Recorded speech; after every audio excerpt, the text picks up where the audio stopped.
সহজভাবেই আমি আজকে মিষ্টি কুমড়োর চপ বানাবো। তো দেখুন কতটা সুন্দর হয়েছে। গরম ভাত বা খিচুড়ি বা সন্ধ্যের মুড়ি হোক, এই রেসিপিটি কিন্তু খুব ভালো যাবে। তো মিষ্টি কুমড়োর চপ বানানোর জন্য আমি মিষ্টি কুমড়োটা খোসা খোসা ছাড়িয়ে আমি পাতলা পাতলা করে কেটে নিয়েছি। খুব একটা পাতলা করিনি, নইলে আবার তেলে দেওয়ার সময় গলে যেতে পারে। তো মিডিয়াম রেখেছি।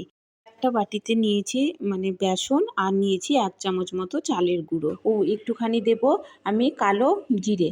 এই কালো জিরেটা দিলে পরে স্বাদ খুব ভালো হয়। আর যেহেতু এটা তেলে ভাজা, তার জন্য আমি একটু দিলাম জোয়ান। জোয়ান দিলেও অনেক সময় বদহজম থেকে খানিকটা হলেও রেহাই পাওয়া যায়। উপর থেকে দিলাম লবণ। এই চপটার রঙটা ভালো আসার জন্য দেব একটু হলুদ। যে কোনো কিছুতে যদি একটু হলুদ দেওয়া যায়, তো তার রঙটা খুব ভালো আসে।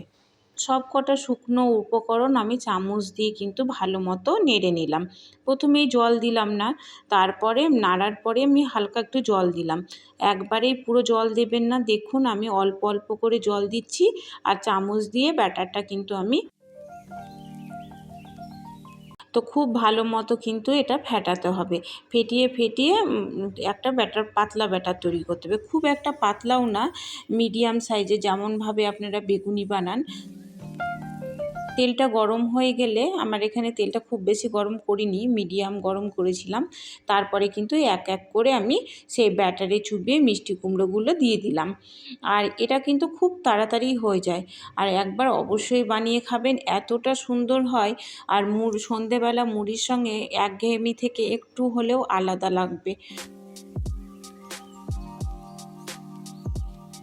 সাইড থেকে তেলগুলো যদি এই মিষ্টি কুমড়োর উপরে চপে দেওয়া যায়, তবে কিন্তু খুব ভালো ফুলে।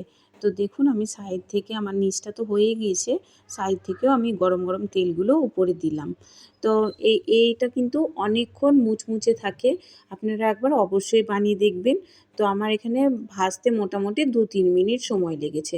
মিষ্টি কুমড়ো যেহেতু নরম, তো দেখুন কতটা কালারটা সুন্দর এসেছে। সব মিষ্টি কুমড়োর চপগুলো কিন্তু ভাজা হয়ে গিয়েছে। তো আপনাদের একবার দেখাচ্ছি কতটা মুচমুচে হয়েছে। তো আমি আজকে এখানে খিচুড়ির সঙ্গে পরিবেশন করে দেখালাম। আমার চ্যানেলের নিত্য নতুন রেসিপি দেখতে চাইলে একটা সাবস্ক্রাইব করে পাশে থাকতে পারেন। আর রেসিপিটি ভালো লাগলে একটা লাইক করে দেবেন। Thank you.